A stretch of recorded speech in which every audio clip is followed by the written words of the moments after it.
Marketing के अंदर माहिर बनने के लिए आपको एक प्रिंसिपल जरूर सीखना पड़ेगा, वो प्रिंसिपल है द प्रिंसिपल ऑफ रिएक्शन। हम ह्यूमन बीइंग्स बहुत समझदार हैं।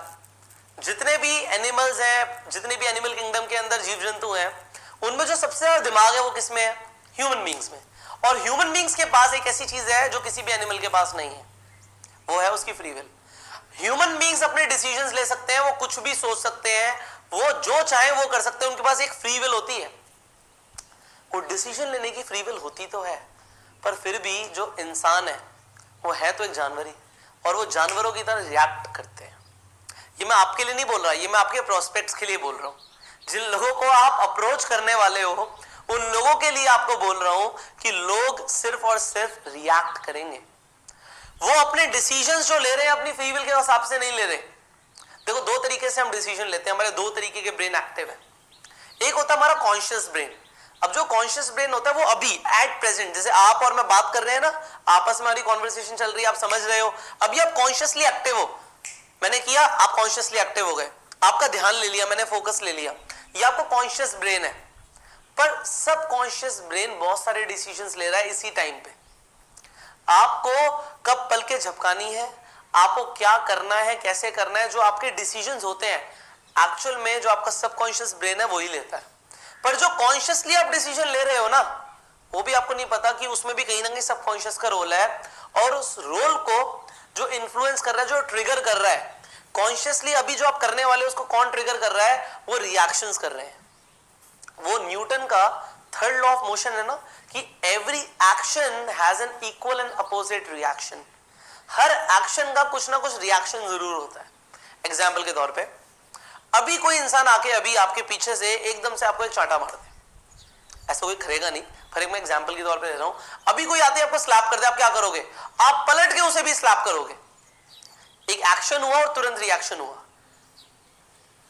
आपने रिस्पॉन्ड नहीं किया। ह्यूमन बीइंग्स करना तो चाहिए, बट ज्यादातर लोग रिस्पॉन्ड नहीं करते, रिएक्ट करते हैं। समझदारी से जो फैसले लेने होते हैं ना, हम कहते हैं उनको सोच समझ के फैसला लेना, सोच समझ के फैसला नहीं लेते। आप जब अपने प्रोस्पेक्ट को टाइम देते हो, सोच के बताइए, सोच के कुछ नहीं हो रहा। ये सिर्फ मिथ है कि सोचेंगे, सोच के होगा, कोई नहीं सोच रहा। सिर्फ एक्शन और रिएक्शन। ह्यूमन बीइंग सिर्फ रिएक्ट करेंगे, जो उनके साथ हो रहा है रिएक्ट करेंगे। उनको लगा, उनके साथ एक रिएक्शन हुआ कि उन्हें पैसों की जरूरत पड़ी, अभी के अभी कुछ ऐसा हो गया, बिजली का बिल सामने आ गया कि जी 15,000 का बिजली का बिल आ गया, 10,000 का बिजली का बिल आ गया, पैसे चाहिए, पैसे चाहिए। जब चाहिए तो फिर कुछ करना पड़ेगा, तो वो रिएक्ट कर रहे हैं बस, सोच समझ के कोई फैसला नहीं ले रहा। तो आप जितना मर्जी बोल लो अपने प्रोस्पेक्ट को कि सोच के समझ के बताना, will not work. So what you need to do, क्या करना है? आपको समझना है कि जो ह्यूमन बीइंग्स हैं वो हमेशा रिएक्ट कर रहे हैं। People do not take much decisions. आप जब डिसीजन लेने के लिए कहते हो तो वो डिसीजंस नहीं लेते, they just react to whatever happens with them. वो सिर्फ रिएक्ट करते हैं जो उनके साथ हो रहा है। अब होगा क्या? आपकी वजह से जो होगा, उस वजह से लोग आपकी तरफ रिएक्ट करेंगे। सो आपकी वजह से आपके हाथ में क्या चीजें हैं, यहां पे समझो। यहां पे एक आप कुछ बोल रहे हो, यू आर सेइंग समथिंग और यू आर डूइंग समथिंग। आप कुछ बोल देते हो, उससे एक रिएक्शन आता है, आप कुछ कर देते हो, उससे रिएक्शन आता है। इसे जरा समझो, आप एक रोड पे जा रहे हो, आपने सामने वाले की गाड़ी को ठोक दिया, अब क्या होगा? आपने एक एक्शन किया तो हो सकता है सामने वाला बाहर निकल के आए और आपके शीशे पे जोर जोर से बोले, नीचे कर भाई, बात करनी है तेरे से, बाहर निकल। वो रिएक्ट कर रहा है, और हो सकता है फिर आप भी रिएक्ट करो।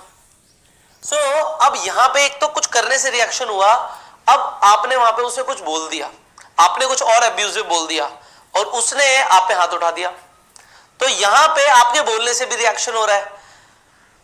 हो सकता है आप वहां पे उसे बड़े प्यार से समझाओ कि सर कुछ ऐसा था, कुछ इमरजेंसी थी, किसी का एक्सीडेंट हो गया था, मुझे जाना था, और गलती से इस तरीके से मेरे दिमाग में चीजें चल रही थी, आई एम सो सॉरी। तो हो सकता है आपके बोलने से कुछ और रिएक्शन हो। आप समझो बात को, कुछ बोलने से कुछ और रिएक्शन हो सकता है। अगर वहां पे आपने अब्यूज किया तो चीजें गलत हो सकती हैं, बिगड़ सकती हैं। वहीं पे आपने सॉरी बोला और इस तरीके से आपने अपनी गलती एक्सेप्ट करी, तो कुछ और हो सकता है। Similarly come back to the network marketing. Network marketing में जो आप बोल रहे हो, अगर आपको उस चीज पे कंट्रोल नहीं है, आपने सामने वाले को रिएक्शन पे ले गए। अब आपने जो मैंने आपको लास्ट वीडियो में बताया कि एमएलएम के वर्ड्स यूज नहीं करने, हर शब्द सामने वाले के दिमाग में एक डिफरेंट डोर ओपन करते हैं। Your words are the keys to the different doors in the mind of a person. Example के तौर पे वहीं पे एक्सीडेंट हो गया, आपने गाड़ी ठोक दी, अब वो इंसान बोलने भी आया, वो चीखने चिल्लाने लग गया। आपने बोला, आपने ऐसा बोला, ऐसा हुआ नहीं हुआ मैं उसकी बात नहीं कर रहा, आपने ऐसा बोला कि यार मेरे घर में डेथ हो गई है, मेरा दिमाग कहीं चल नहीं रहा, आई एम सो सॉरी, इस वजह से थोड़ी सी गाड़ी टच हो गई। ऐसे बोलते ही सामने वाले के दिमाग में कुछ और डोर ओपन हो गया, उसने भी आपकी तरफ एक सिंपैथी फील करना शुरू कर दी और आपको बोला कि कोई नहीं, आप जाओ, आप जाओ। आपके शब्द कहां से कहां लेके जा सकते हैं कॉन्वर्सेशन को, सेम सिचुएशन में। सिमिलरली नेटवर्क मार्केटिंग, अगर आप ऐसा बोल देते हो मैंने एक कंपनी ज्वाइन करी है, काम खत्म। क्योंकि यहां पे जो डोर ओपन होगा ना, वो क्या डोर ओपन होगा, एग्जांपल देता हूं मैं आपको। यहां पे डोर ये ओपन होगा क्योंकि उसके भी किसी फ्रेंड ने या उसने कोई कंपनी ज्वाइन करी होगी, या किसी ने उसे पहले भी अप्रोच किया होगा ये बोल के कि कोई कंपनी है और वो नेटवर्क मार्केटिंग कंपनी होगी। उसका एक्सपीरियंस हो सकता है अच्छा ना भी हो, और उसके दिमाग में अप्रोच आ जाए नहीं ये वही होगा, ये वही होगा। वो आपने एक दरवाजा खोल दिया और दरवाजा खोलते ही वो इंसान कुछ और सोचने लग गया। सो आपके बोलने से देखो क्या हो रहा है, कितना ज्यादा इन्फ्लुएंस है इन शब्दों में, कितनी ज्यादा ताकत है इन शब्दों में, क्या बोलना है।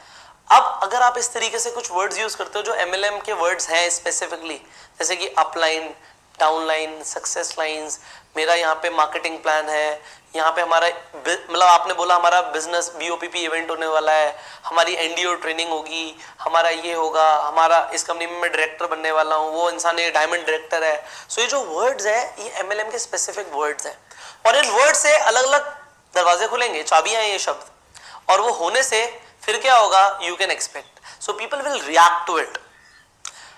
सो यहां पे आप कैसे रिएक्शन को घुमा सकते हो, आपको वो शब्द सीखने पड़ेंगे कि क्या बोलना है। जैसे अभी हमने ओपनर सीखे, उनसे कुछ और दरवाजे खुल रहे हैं दिमाग में, वहां पे नीड और वांट सामने आ रही है कि मुझे भी चाहिए, मुझे बताओ। सो वो आपको सीखना पड़ेगा। यहां पे आपको ये चीज समझनी है, there is nothing called good और बैड प्रोस्पेक्ट्स। ऐसा आप बोलते हो ना कभी कभी, यार वो प्रोस्पेक्ट बहुत बुरा था, ये प्रोस्पेक्ट बहुत अच्छा था। कोई भी प्रोस्पेक्ट गुड और बैड नहीं होता, कोई भी अच्छा और बुरा नहीं होता, सारे के सारे प्रोस्पेक्ट्स न्यूट्रल होते हैं। It's a mindset I am giving you. Mindset training तो पूरे कोर्स में चलती रहेगी, खत्म नहीं हुई है। So it's a mindset that there is no good और bad prospect, everybody is neutral, people will just react to whatever happens with them. और वो होगा कैसे, कैसे होगा उनके साथ, या तो कोई उन्हें कुछ बोलेगा या कोई कुछ करेगा उनके साथ। सो आपको अगर अपने रिजल्ट्स पे कंट्रोल करना है, अगर आपको ज्वाइनिंग के रिजल्ट्स बढ़ाने हैं, so you will have to control, आपको कंट्रोल लाना पड़ेगा और आपको बदलना पड़ेगा। जो आप अभी तक बोलते हो, यू से और you do, so you understand this. हमेशा याद रखना principle of reaction. The principle of reaction is, लोग अपनी फ्री विल से डिसीजन नहीं लेते, they just react to whatever happens with them, and उनके साथ जो हो रहा है वो उनके हाथ में नहीं है, उनके डिसीजंस रिएक्शन का रिजल्ट है, और रिएक्शन आपके हाथ में है कि आप क्या बोलोगे और आप क्या करोगे। सो इसे कॉन्टिन्यूसली इंप्रूव करना है हमें। So now you have understood the principle of reaction. अब जो वर्कशीट में लिखा हुआ उसे करो, and I will see in the next video. Till the time, go self made.